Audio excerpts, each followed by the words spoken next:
What's up, everybody? It's day 11 of my radical act of self love, and I want to talk about the honesty of shame. Just tonight, I went to the Tulum Dinner Club. Okay, there's about 60 people that showed up to this thing.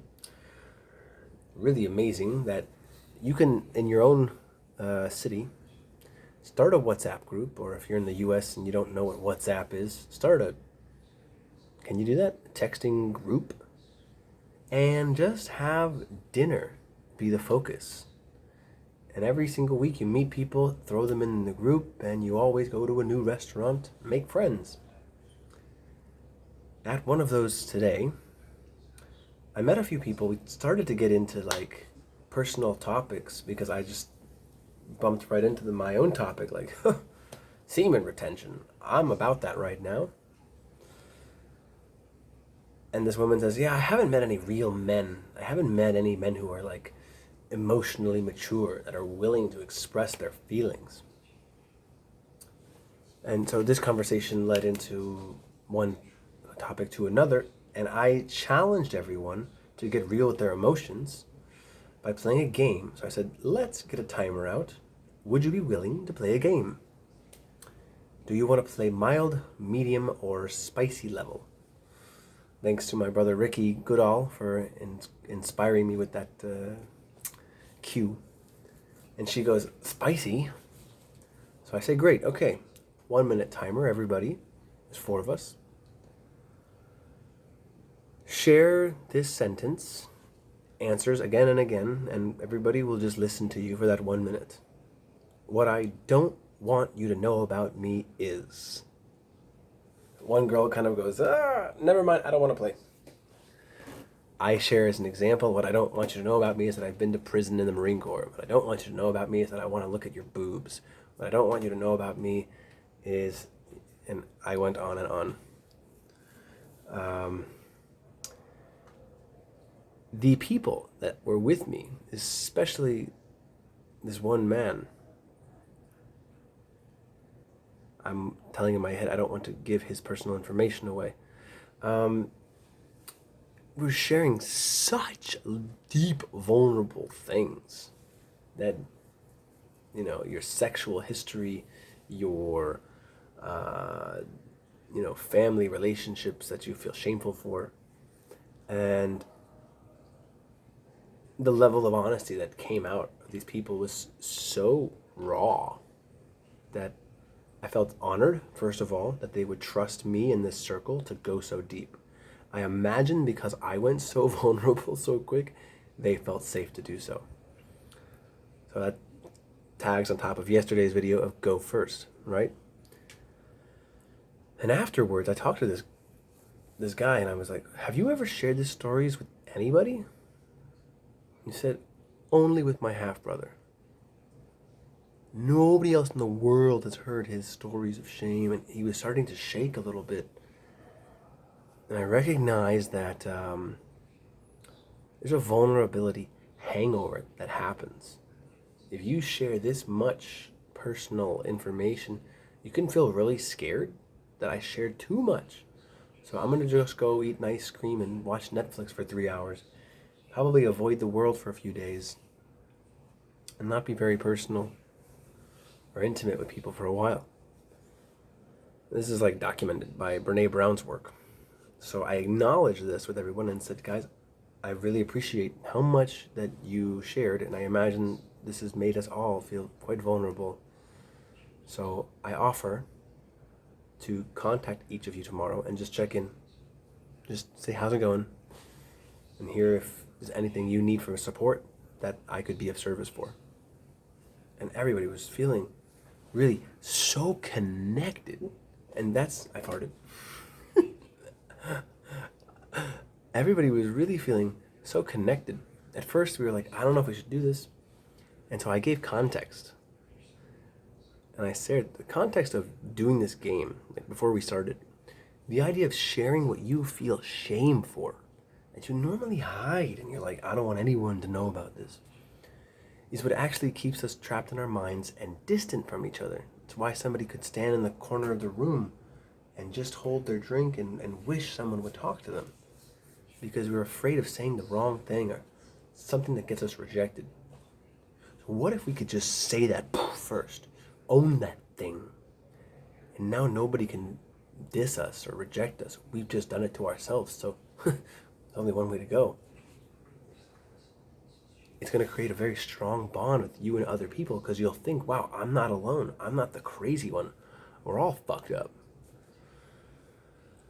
I noticed my body breathe a deep sigh on that. And so the shame that came out, the honesty that people accessed in expressing their shame.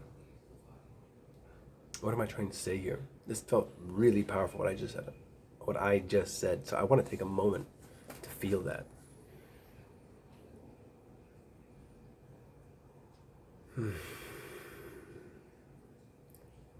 This man that shared with me, I then asked him, how can I support you? And his eyes were looking away. Didn't know what to say. He's fidgeting. He's visibly like shaking.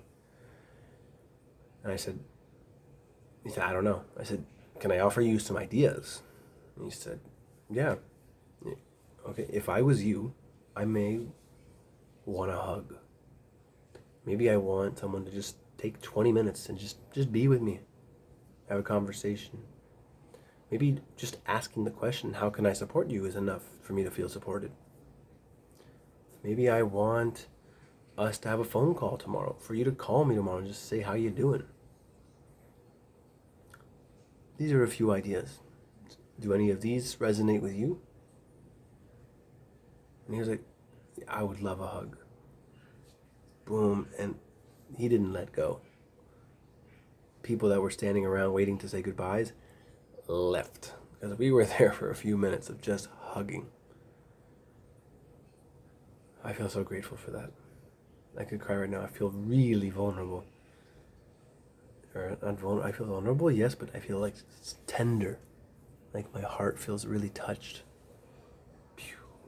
That somebody would trust me at such a deep level so quickly. And I notice that it's happening every single day of my life now.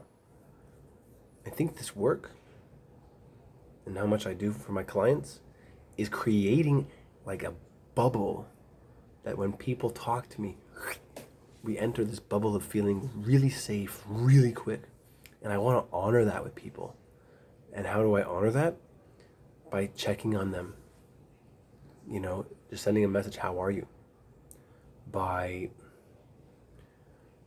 acknowledging those people for what they've shared and how powerful and important it is to keep going and what value it can bring to your future, because I know where I've gone, the kind of connections that I felt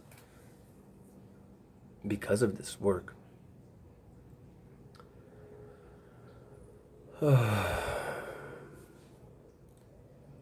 Shame lives in the darkness. It lives and breeds in the shadows. So when you bring something to light that you have been hiding for so long, it can no longer have pull or power over us. It just becomes that thing like a magazine sitting on a table. It's just another thing.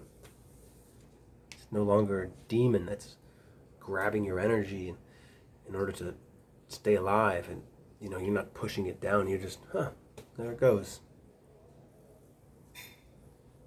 So if you notice yourself feeling tense in your body, if you notice yourself holding back from sharing with people, if you notice yourself trying to think of how can I say this perfectly, I imagine you're feeling shame for sharing whatever you are able to share. And I invite you to speak of that thing with other people. Give it space to be heard. And as it's heard and brought to light, it fucking loses its power. It just becomes Oh yeah, that thing. How I got a finger in my butt. Oh yeah, that thing. How I went to jail. Oh yeah, that thing. How I was abused. It just becomes another thing to talk about. And you are now, how would I say, more potent in your presence with people because there's no fear in the back about rejection. Instead, there's just, here I am. I love you. Thank you for this.